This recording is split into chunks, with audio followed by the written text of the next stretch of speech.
ಶ್ರಾವಣ ಮಾಸವು ಅತ್ಯಂತ ಪವಿತ್ರವಾದ ಮಾಸ. ಈ ಮಾಸದಲ್ಲಿ ಅತ್ಯುತ್ತಮ ವಿಚಾರಗಳನ್ನು ಕೇಳುವುದರಿಂದ ಆಧ್ಯಾತ್ಮಿಕತೆಯಲ್ಲಿ ಸಾಧನೆಯನ್ನ ಮಾಡಲು ಸಾಧ್ಯ ಎಂದು ಶ್ರೀಶೈಲ ಜಗದ್ಗುರು ಡಾಕ್ಟರ್ ಚನ್ನಸಿದ್ದರಾಮ ಪಂಡಿತಾರಾಧ್ಯ ಶಿವಾಚಾರ್ಯ ಮಹಾಸ್ವಾಮೀಜಿ ಅವರು ಹೇಳಿದರು. ಅವರು ಚಿಕ್ಕೋಡಿ ತಾಲೂಕಿನ ಕಲ್ಲೋಳ ಗ್ರಾಮದ ಮಹದೇವ ಮಂದಿರದ ಸಭಾಭವನದಲ್ಲಿ ಶ್ರಾವಣ ಮಾಸದ ಪ್ರಯುಕ್ತ 1 ತಿಂಗಳ ಕಾಲ ಜರುಗುವ ಪ್ರವಚನ ಕಾರ್ಯಕ್ರಮಕ್ಕೆ ಚಾಲನೆಯನ್ನ ನೀಡಿ ಮಾತನಾಡಿದರು. ಜೀವನದಲ್ಲಿ ಶ್ರಾವಣವನ್ನ ಮಾಡಬೇಕು, ಅತ್ಯುತ್ತಮ ವಿಚಾರಗಳನ್ನ ಮೈಗೂಡಿಸಿಕೊಳ್ಳಬೇಕು. ಇದಕ್ಕೆ ಸತ್ಸಂಗ ಎನ್ನುವರು. ಸದಾ ನಾವು ಸತ್ಸಂಗ ಇರುವುದರಿಂದ ಜೀವನದ ವ್ಯಾಮೋಹವನ್ನ ಕಡಿಮೆ ಮಾಡಿಕೊಳ್ಳಬಹುದು. ಆಧ್ಯಾತ್ಮಿಕತೆಯಿಂದ ಸುಖ, ಶಾಂತಿ, ನೆಮ್ಮದಿಯಿಂದ ಪಡೆಯಲು ಸಾಧ್ಯ ಎಂದರು. ಬಳಿಕ ಮುಖ್ಯ ಪ್ರವಚನಕಾರರಾದಂತಹ ಪಾರ್ವತಿ ಪರಮೇಶ್ವರ ಅವರು ಮಾತನಾಡಿ, ಆಧ್ಯಾತ್ಮಿಕತೆಯಿಂದ ಶಾಂತಿಯುತವಾದ ಜೀವನ ನಡೆಸಬಹುದು. ಮನುಷ್ಯ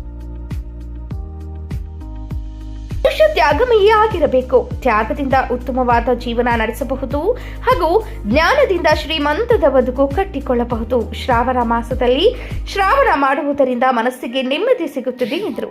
ಈ ಸಂದರ್ಭದಲ್ಲಿ ಶಿವನಗೌಡ್ ಪಾಟೀಲ್, ಸುಭಾಷ್ ಮಿರ್ಜಿ, ಪ್ರಕಾಶ್ ಮಿರ್ಜಿ, ರವಿ ಬಿರಡೆ, ಗೋಪಾಲ್ ಕಮತಿ, ಮಲ್ಗೌಡ್ ಪಾಟೀಲ್, ರಾಯಪ್ಪ ಕಮತಿ, ಮಹಾಬಳೇಶ್ ಮಿರ್ಜಿ, ಮಹೇಶ್ ಮಿರ್ಜಿ, ತಿಪ್ಪಣ್ಣ ಪಾಟೀಲ್, ಶೀತಲ್ ಪಾಟೀಲ್ ಸೇರಿದಂತೆ ಇನ್ನಿತರರು ಉಪಸ್ಥಿತರಿದ್ದರು. ಶ್ರೀಮಂತ ದೇಹ ತ್ಯಾಗ ಮಾಡಿದ್ದ ಸತ್ತೋಗಿದ್ದ ಅತ್ಯಂತ ಪ್ರಶಸ್ತವಾಗಿರುವಂಥ ಮಾಸ ಶ್ರಾವಣ ಮಾಸ.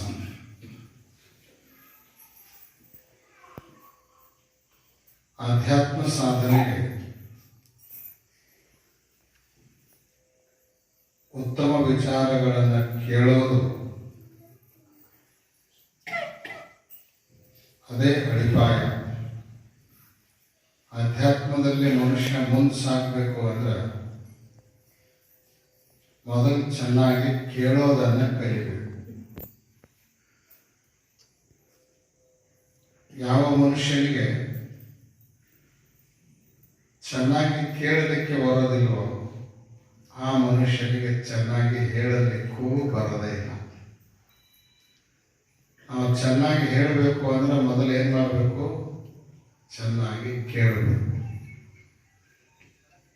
ಅಂತೇನೆ ಶಾಸ್ತ್ರದಲ್ಲಿ ಭಗವತ್ ತತ್ವವನ್ನು,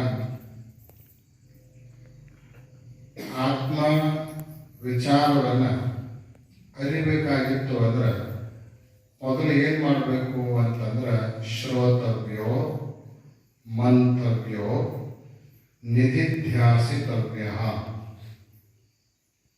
ಮೊದಲು ಚೆನ್ನಾಗಿ ಕೇಳಬೇಕು, ಕೇಳಿದ್ದನ್ನ ಮನನ ಮಾಡಬೇಕು. ಮತ್ತು ಈ ಕಿವಿಲೆ ಕೇಳೋದು, ಈ ಕಿವಿಲೆ ಬಿಟ್ಟು ಬಿಡೋದು ಅಂದ್ರೆ ಉಪಯೋಗ ಆಗೋದಿಲ್ಲ. ಕೇಳಿದ್ದನ್ನು ಚೆನ್ನಾಗಿ ಮಂಥನ ಮಾಡಬೇಕು.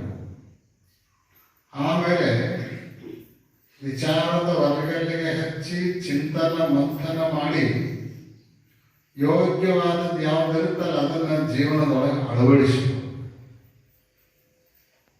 ಯಾವ ಮನುಷ್ಯ ಈ 3 ಕೆಲಸ ಮಾಡ್ತಾನಲ್ಲ, ಶ್ರವಣ, ಮನನ, ನಿಧಿಧ್ಯಾಸ, ಈ 3 ಕೆಲಸ ಮಾಡುವಂಥವ ಅವನಿಗೇ ಗೊತ್ತಿರಲಾರ್ದಂಗೆ ಅವ ದೇವರ ಸಮೀಪ ಹೋಗ್ತಿರ್ತಾನೆ. ಅವನಿಗೆ ಆತ್ಮದ ಸಾಕ್ಷಾತ್ಕಾರ ಸಹಜವಾಗಿ ಲಭಿಸ್ತದೆ. ಆ ಕಾರಣಕ್ಕಾಗಿ ಪ್ರತಿಯೊಬ್ಬರು ಕೂಡ ಶ್ರವಣವನ್ನು ಮಾಡಬೇಕು, ಉತ್ತಮ ವಿಚಾರವನ್ನು ಕೇಳಬೇಕು. ಇದಕ್ಕೆ ಸತ್ಸಂಗ ಅಂತ ಕರೆಯೋದು. ಶಂಕರಾಚಾರ್ಯರು ಒಂದು ಕಡೆ ಬರ್ಕೊಂಡು ಬಂದಾಗ ಸತ್ಸಂಗತ್ವೇ ನಿಸ್ಸಂಗತ್ವಂ, ನಿಸ್ಸಂಗತ್ವೇ ನಿರ್ಮೋಹತ್ವಂ, ನಿರ್ಮೋಹತ್ವೇ ನಿಶ್ಚಲತತ್ವಂ, ನಿಶ್ಚಲತತ್ವೇ ಜೀವನ್ಮುಕ್ತಿ, ನಿಶ್ಚಲತತ್ವೇ ಜೀವನ್ಮುಕ್ತಿ. ಯಾವ ಮನುಷ್ಯ ಸತ್ಸಂಗವನ್ನು ಅಳವಡಿಸಿಕೊಳ್ತಾನೋ ಅಂದ್ರೆ ಆಧ್ಯಾತ್ಮದ ವಿಚಾರಗಳನ್ನು ಕೇಳ್ತಾನೋ, ಶ್ರವಣ ಮಾಡ್ತಾನೋ, ಅವನಿಗೆ ಸಾಂಸಾರಿಕವಾದ ವಿಷಯ ವಾಸನೆಗಳ ಸಂಘ ಕಡಿಮೆ ಹೋಗ್ತಾ ಹೋಗ್ತದೆ. ಸತ್ಸಂಗತ್ವೇ ನಿಸ್ಸಂಗತ್ವಂ. ದೇವರ ಕಡೆ ಹೋದಂಗ ಸಂಸಾರದ ಮೇಲಿನ ಆಸೆ, ಸಂಸಾರದ ಬಗ್ಗೆ ಇರುವಂತಹ ಚಿಂತೆ ಅವೆಲ್ಲ ಸಹಜವಾಗಿ ಕಡಿಮೆ ಹೋಗ್ತಾವ. ಹೆಂಗ ನೀರು, ಹೊಳಿ ನೀರು ಅಂದ್ರೆ ಕೂತಿಲ್ಲಲ್ಲ, ಮಣಿ ಒಂದಿಷ್ಟು ಶಬ್ದ ಮಾಡ್ಯಾವ ಅಷ್ಟೇ. ಹೌದು, ಎಷ್ಟು ಸರಳ. ತಿಳಿದ ಆಧ್ಯಾತ್ಮ ಬಹಳ ಸರಳ, ತಿಳಿಯದೆ ಇದ್ರ ಬಹಳ ಕಠಿಣ. ಅಂಥ ಅಧ್ಯಾತ್ಮವನ್ನ ಒಂದು ತಿಂಗಳ ಪರ್ಯಂತರವಾಗಿ ಚಿಂತನ ಮಾಡೋದು. ಯಾವುದನ್ನ ತಿಳ್ಕೊಂಡ್ರೆ, ಯಾವ ವಸ್ತುವನ್ನ ಅರಿತುಕೊಂಡ್ರೆ ಬಹಳ ಶಾಂತಿಯುತವಾಗಿರುವಂತಹ ಜೀವನವನ್ನ ನಾವು ಸಾಗಿಸ್ತೇವಲ್ಲ, ಅಂಥ ಸತ್ಯವನ್ನ ತಿಳ್ಕೋಬೇಕು. ನಾವು ತಿಳಿಯೋದು ಅಷ್ಟು ಬಹಳ ಮಹತ್ವ. ಜಗತ್ತಿನೊಳಗೆ ಕಣ್ಣಾಡಿಸ್ರಿ ನೀವ, ಯಾರಿಗೇನು ಕಡಿಮೆ? ಸಂಪತ್ತಿಗೆ ಕಡಿಮೆ ಇಲ್ಲ, ಅಧಿಕಾರಕ್ಕೆ ಕಡಿಮೆ ಇಲ್ಲ, ಶಿಕ್ಷಣಕ್ಕೆ ಕಡಿಮೆ ಇಲ್ಲ, ಎಲ್ಲ ಅದ. ಆದ್ರೆ ಒಂದನ್ನು ಮರ್ತೇವೆ. ಯಾವುದು? ಯಾವುದನ್ನ ತಿಳ್ಕೊಂಡ್ರೆ ಎಲ್ಲವನ್ನ ತಿಳ್ಕೊಂಡಂಗ ಆಗ್ತದಲ್ಲ, ಅಂಥದ್ದನ್ನ ಮರ್ತ ಬಿಟ್ಟೇವಿ. ಅನುಭಾವಿಗಳು ಒಂದು ಮಾತು ಹೇಳ್ತಾರೆ, ಕ್ಷಣಂ ಚಿತ್ತಂ ಕ್ಷಣಂ ವಿತ್ತಂ ಕ್ಷಣಂ ಜೀವಿತಂ ಏವ ಚ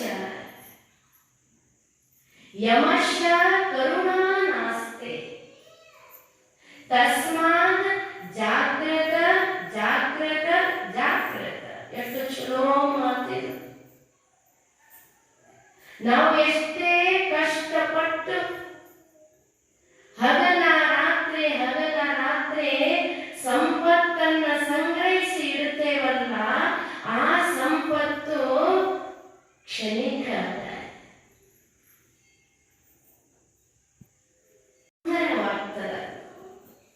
ಹೌದು, ದೇವರ ಕಣ್ಣು ಕೊಡ್ತಾನ.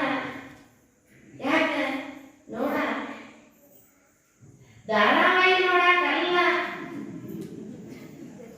ಪರಮಾತ್ಮನನ್ನು ನೋಡಿ ಪರಮಾತ್ಮ ನಿರ್ಮಿಸಿರುವಂತಹ ನಿಸರ್ಗ ಸೌಂದರ್ಯವನ್ನು ನೋಡಿ ಆನಂದ ಕೊಡೋ ಮನುಷ್ಯನೇ.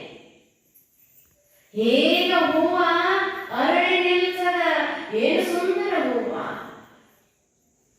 ಎಂಥ ಗ್ರೇಟ್ ಆರ್ಟಿಸ್ಟ್ ಇದ್ರೂ ಕೂಡ ಅಷ್ಟು ಚೆನ್ನಾಗಿ ಬಿಡಿಸ್ಲಿಕ್ಕೆ ಬರೋದಿಲ್ಲ. ಅಂತ ಅದ್ಭುತ ಹೂಗಳನ್ನ ಭಗವಂತ ಸೃಷ್ಟಿ ಮಾಡ್ಯಾನ. ನೋಡು ಹೂಗಳನ್ನ, ಧುಂಬಿಗೆ ಹರಿತಾ ಇರುವಂತ ಜಲಧಾರೆಗಳನ್ನ ನೋಡು, ನೃತ್ಯ ಮಾಡುವಂತ ನವಿಲನ್ನ ಒಂದಿಷ್ಟು ನೋಡು, ಮಧುರವಾಗಿ ಹಾಡ್ತಾ ಇರುವಂತ ಕೋಗಿಲೆಯ ಧ್ವನಿಯನ್ನ ಒಂದಿಷ್ಟು ಕೇಳು. ಎಷ್ಟು ಅದ್ಭುತ